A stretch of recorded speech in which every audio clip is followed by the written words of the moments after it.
जिस आदमी के पास एक चेहरा होता है उसे कभी तनाव नहीं होता। तनाव सदा उसे होता है जिसे बार बार चेहरे बदलने पड़ते हैं। ज्यादा सोचना बंद करो। आप सब कुछ नियंत्रित नहीं कर सकते। कुछ बातों को जाने देने में ही भलाई है।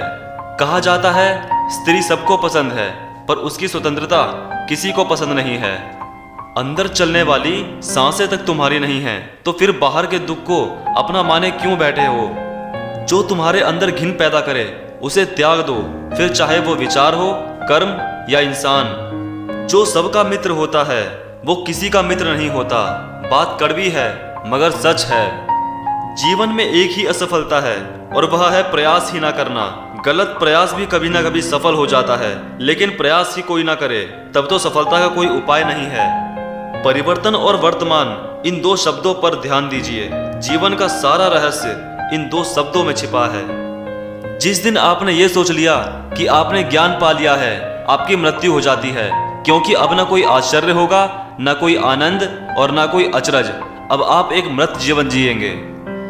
कोई भी व्यक्ति तुम्हारे पास 3 कारणों से आता है, भाव से, अभाव से और प्रभाव से। यदि भाव से आया है तो उसे प्रेम दो, अभाव से आया है तो उसे मदद करो और यदि प्रभाव से आया है तो प्रसन्न हो जाओ कि परमात्मा ने तुम्हें इतनी क्षमता दी है। आनंद कोई वस्तु नहीं है जो भविष्य में मिल जाएगी। वह हमारे जन्म के साथ हमारे हृदय की धड़कन में बसी है। आनंद हमारा स्वभाव है, उसे खोजने की कोई जरूरत ही नहीं है। खोजने की वजह से ही हम उससे चूकते हैं। खोजे मत, उसे अभी इसी क्षण में पकड़ें, उसे कल पर मत टालें। इस संसार में सदा नहीं रहेंगे, ऐसा जिसको समझ में आ गया उसी को संसार में रहने का ढंग आ गया।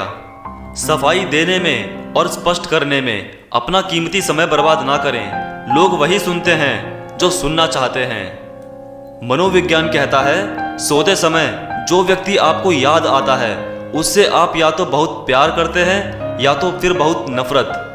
अत्यधिक सोचना एक नकारात्मक कला है। ये इन समस्या को भी निर्माण करती है जो वास्तविकता में नहीं है। जीवन को यदि खेल की तरह लो तो उत्सव है और यदि गंभीरता पूर्वक लो तो बीमारी है।